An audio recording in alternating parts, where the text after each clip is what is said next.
Shopha kani alright? Mnandi wena? Right. Uyazi ngize kule game lena inhliziyo yami ibhlungu. Khambeni.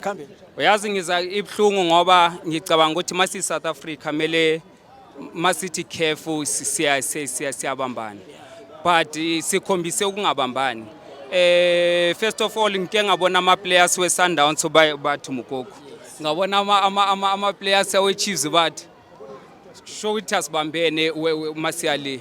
Okay thina mesikhalela ukuthi nathi sithole indlela bayibiza ngeback door but leyo back door leyo mokuyindlela yokuthi singene silungise inkinga as a CAF ne.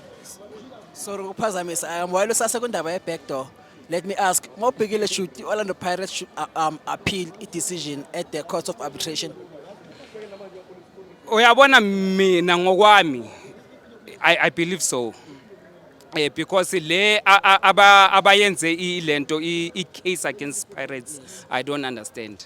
But Pirates isebenzisa umuthi. I mean mawungena erumini kunamaconsi erumini sozothi umuthi. I mean iPirates idala iyenza false muthi ingenela ngefanta ifike ithele lapha kuthiwa isebenzisa umuthi ifike ngetswayi into esisebenzisayo nathi as Africans ukuthi ukuchitha ini ibhadi nokuchitha yabona.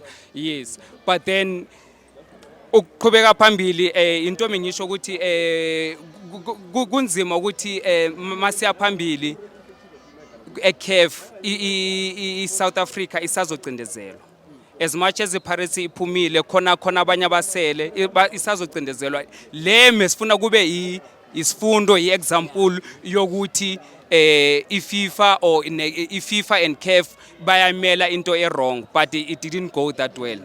Yeah, but then coming la esigodini masifika la esigodini phela mesifike la okubulawa abantu nawe uyazazela eksesigodini sakaMaminzela la awuphuma uphila nayo nabo bayazi ukuthi banenhlanhla ukuthi bahambe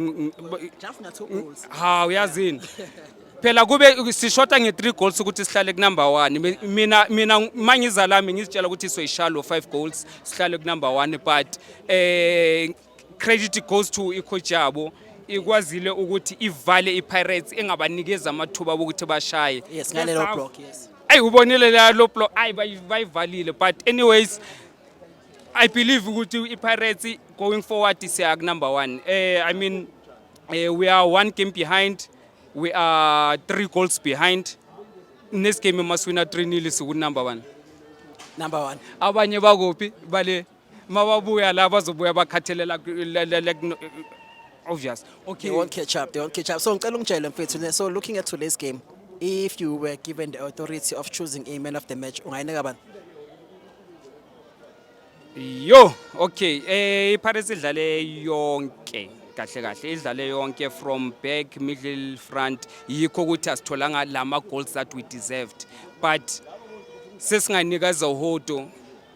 Yeah, Hoto, he played very well coming from Emova azama ukupusha aya phambili though angacreatanga as much as he actually kuyenza kodwa Hoto is our man of the match. Thank you mfethu, ngiyabonga kakhulu ngesikhathi sakho bhuti wami.